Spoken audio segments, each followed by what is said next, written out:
to the Michigan Patriot. Hello, Michigan Patriots, and hello to all you Patriots out there.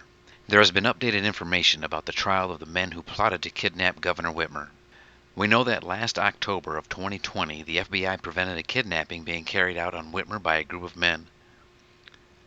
The men involved in the plot were part of a group called the Wolverine Watchmen, who have been tired of the overstepping of Whitmer on the rights of the citizens in the state of Michigan.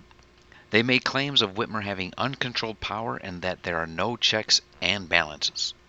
The power the kidnappers claim Whitmer had followed from an unrestrained barrage of executive orders Whitmer signed early in the pandemic. Executive orders that the Michigan Supreme Court ruled she was acting outside of her authority. We learned that these men were live-fire field exercise training in remote locations. They were also involved in recon of Birch Lake, looking for the best way to kidnap the governor. Once the arrests were made, Whitmer wasted no time trying to connect Trump with the kidnapping. Whitmer went on to make claims that Trump is complicit in extremist behavior and encouraging it. Whitmer also stated that every time Trump mentions her on the online violent rhetoric directed at her increases. In one of Whitmer's interviews, she stated, "We have a choice between a leader who is going to have his minions attack people when they are being targeted by domestic terror groups," when she was commenting on the presidential election. Now we find ourselves in January 6th with what a lot of people are calling an insurrection. Dana Nessel made the claim that the foiled plot to kidnap Whitmer were precursors to January 6th.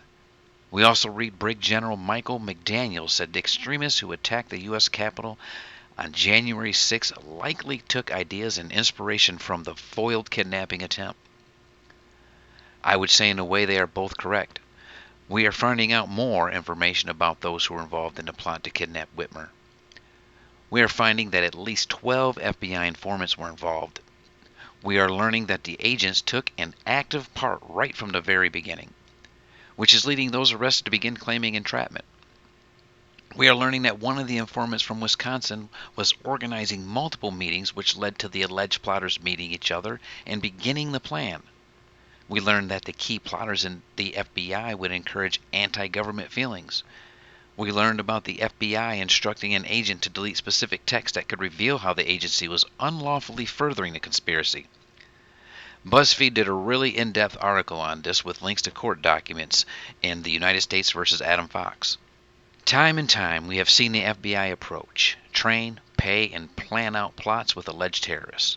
Back in November of 2010, we learned of the FBI's deep involvement in Osama Mohammed sting. There is the Newburgh 4, where once again we find the FBI seeking out, paying for, and setting up the plan. Fort Dix 5, which also appears the same song done by the FBI, and the list goes on with these government branches. Now there is January 6th, the insurrection. What do we truly know about this day? What kind of information do you think we will find out?